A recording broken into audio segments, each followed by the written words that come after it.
you who've maybe not been to a tasting before, listen to your own taste buds and possibly mine or Ethan's voice. We've got 6 whiskies that we've chosen that are all completely different in their own way. 2 are blends and 4 are single malts. The first 2 blends come from the house of Johnny Walker and Sons.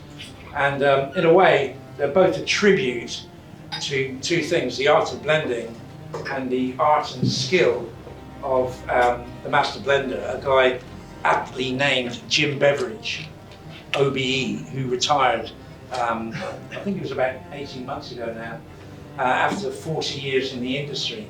And with that in mind, the suggestion was made to Jim to choose whiskies he would like that have a minimum age of 40 to put together of his choice to remember him by.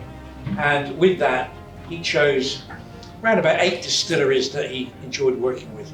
4 that have closed down or were closed down, or as they're known as ghost distilleries, and 4 from distilleries that he really enjoyed working with. So in no particular order, he chose a tremendous grain distillery called Cambus. Any of you heard of Cambus? Yeah. For my mind, on a personal level, just stepping back, digressing, I think grain whiskies are incredibly good value. A lot of them seem to come into their own after 20, 30, 40 years of age. And for that, with the prices being what they are these days, grain, in particular distilleries like Carsbridge, Port Dundas, North British, Cambus, they're Garnheath, they're representing really good value at the prices they're being charged for. You get me?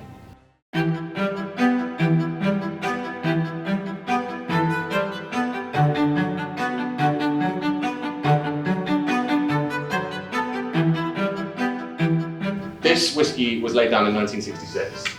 We're looking at a whiskey that was back when Dufton was still hand-turning the floor maltings. It's when Dufton was still coal-firing the stills. We're talking about really, really old-school whiskey making here. This whiskey was matured entirety of his life in, well, European oak butts, and then it's finished 2 years in Diageo'S, which is where you get this really, really chewy aspect. Everyone give this a nose, please. Because this, it's not often that you get to try a whiskey that's had over half a century maturing.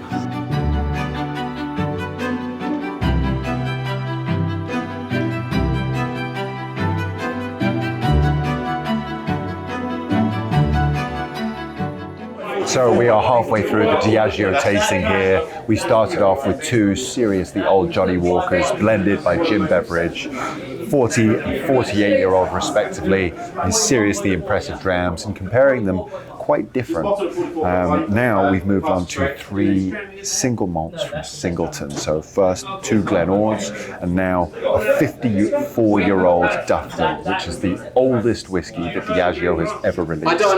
These are all expressions laid down by Maureen Robinson, little experiments that she's toyed around with. The first 2 started off their lives very similarly, and then went on to be matured differently. And we are really, really tucking in now with it. Anyone's heard of it? Check out.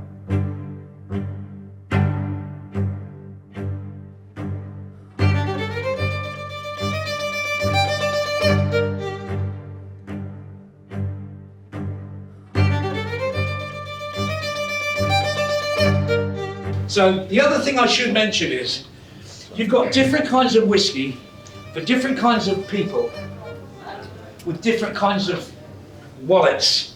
Do you get me? Okay. So some people are very happy with their Johnny Walker Red Label mixed with soda water. Bless their cotton socks. They're happy. They're enjoying it. Give them a Lefroy, they wouldn't really like it.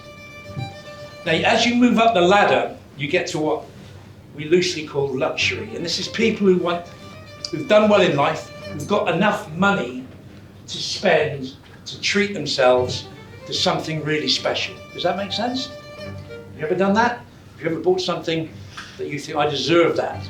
Well, this is where whiskey at the almost top end, this is where it plays.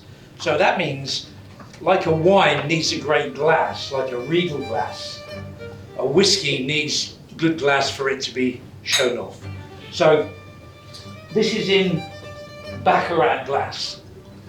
And although it's out of what I would say my budget, for certain people, a special occasion whiskey in a beautiful aesthetic glass bottle put together by a master blender, only the 6th blender in the history of John Walker, going back to the 1820s. And to have something a little bit special with a backstory, that's why certain whiskies cost a little bit more than others.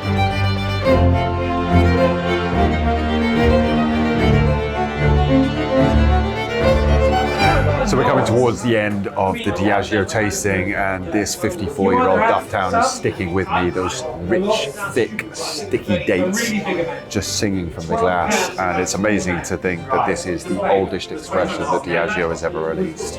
We've moved on now and finishing off with a 45-year-old Talisker. It has that classic sort of spicy Talisker note there, the sort of almost cayenne pepper style, but it's also got a wonderful smoke running through it. And this is the thing, coming along to days like this, you get to try expressions that you would never be able to try. I've been trying my very best to keep my mind off the price tags.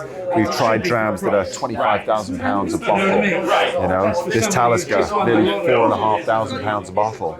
And I'm sitting here just enjoying it and learning about it from people like Colin and Ethan. It's a phenomenal tasting, and I can only encourage you to get out and visit these sorts of shows so that you can experience it for yourselves. So guys, we've just had an amazing masterclass here with Diageo, and I'm joined by Ethan Youel. Ethan is the brand advocate for rare and collectible whiskies with Diageo. And my God, if this evening wasn't rare and collectible whiskies, I don't know what it was, Ethan. It's absolutely amazing, the whiskies that you had on display here this evening.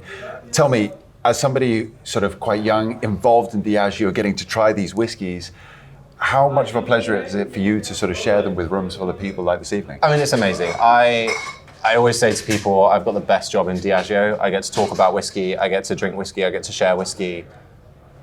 I mean, what could go wrong? I get access to some pretty fun liquids as well.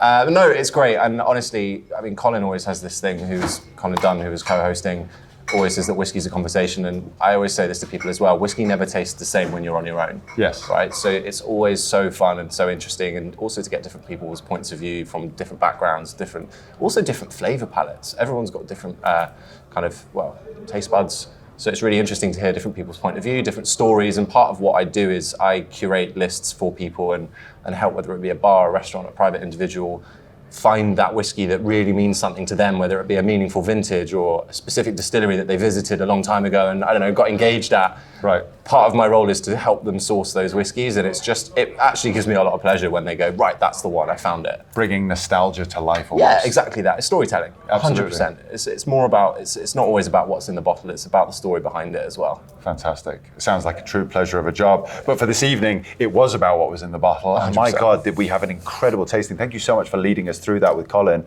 I mean, obviously, we started off with a couple of Johnny Walkers, by far the oldest Johnny Walkers I've ever had the pleasure of trying. Master blender, Jim Beveridge, put those together, 40 and 48 years old. We then obviously moved on to the Singletons. Now, these Singletons were experiments by Maureen Robinson, and something that you've obviously learned a lot about, very passionate about. I mean, what does this 54-year-old mean to Diageo? It's the oldest single malt that they've ever released. Mm-hmm.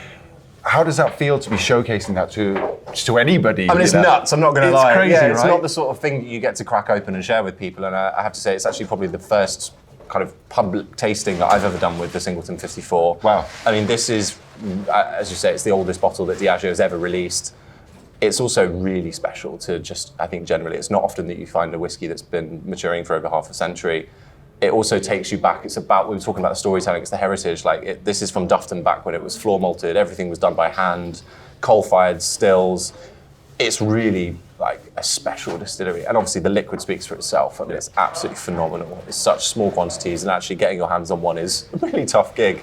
But yeah, managing to, having the opportunity to open it, share it, and actually seeing people's faces when they try it and smell it, it's just mind-blowing.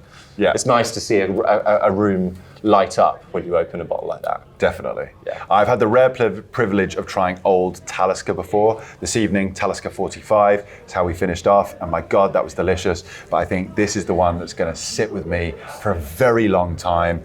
I would mention tasting notes, but it doesn't do it justice. Posh Jaffa cakes. Yeah. There we go. That's how we do Okay, it. I love it. I I love like it. bringing flavour notes that people understand and people resonate with. Posh Jaffa Yeah, cakes. posh I mean, Jaffa it's cakes. that and so much more. 100%. It's a phenomenal whiskey. Thank you so much for coming along and sharing it with us all this evening. Thank you for telling stories, sharing your spirit. It's been wonderful to meet you. Pleasure. We'll look forward to hopefully seeing you at another tasting event soon. Absolutely. Thank you so Cheers. much.